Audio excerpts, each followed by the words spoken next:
மதுரைக்கு பக்கத்தால ஒரு பழைய ஜமீன் பங்களாவுல ஒரு பிரம்மாண்டமான நூலகம் இருந்துச்சு.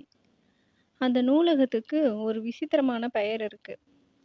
அந்த நூலகத்தோட பெயர் மௌன அறை. அங்க யாரெல்லாம் 12 மணிக்கு மேல போறாங்களோ, அவங்க பேசுவதே மறந்துடுவாங்க அப்படிங்கிறது ஊர் மக்களோட நம்பிக்கை. அத நம்பாத முகி ஒரு சனிக்கிழமை இரவு 11:45 மணிக்கு மேல அந்த நூலகத்துக்குள்ள போனான். மணியும் 12 ஆச்சு.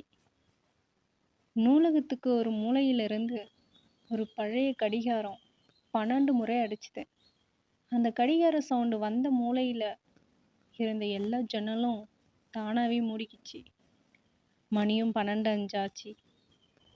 முகி கையில இருந்த டார்ச் லைட்டும் நின்னு நின்னு அணைஞ்சு போச்சு.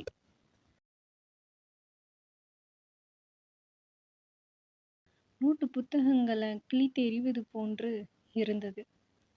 அவனுக்கு பயமா இருந்தது. அவன் கத்த முயன்றான். மணியும் 12:10 ஆச்சு. அந்த மாதிரி எந்த நாளும் முகி பயந்ததே இல்லை. அன்னைக்கு ரொம்ப பயந்தான். அவன் கத்த நினைச்சான். ஆனா கத்த முடியல. ஒரு சத்தம் கூட அவன் வாயிலிருந்து வரல. அவன் தொண்டை ரொம்ப அடைச்ச மாதிரி இருந்தது. தண்ணி தாகம் எடுத்தது. ஆனா அவனால எதுவுமே பண்ண முடியல. தட்டு தடுமாறி ஒரு மேஜைக்கு பக்கத்துல போய் உட்கார்ந்திருந்தான். அந்த மேஜையின் மேல ஒரு மெழுகுவர்த்தி ஏத்தினான்.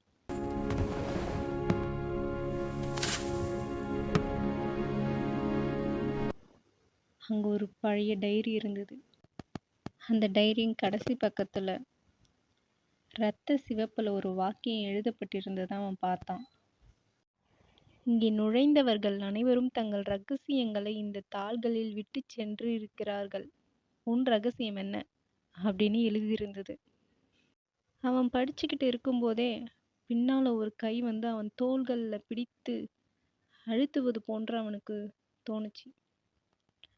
அங்க உடனே பின்னாடி பார்த்தான். அங்க யாருமே இல்லை. இன்னும் பயந்தான். அவனுடைய நிழல் மட்டும் அங்க அப்படியே இருந்தது. அவன் நகர நினைச்ச போது கூட அவன் நிழல் அவன மாதிரியே தெரியல. முகிக்கு அவனுடைய நிழல் அசையாமல் இருப்பதை பார்த்து ரொம்ப பயந்தான். கால்லாம் நடுங்குச்சு. ஆனா அந்த நடுக்கத்திலும் அவன் ஒன்றை கவனித்தான்.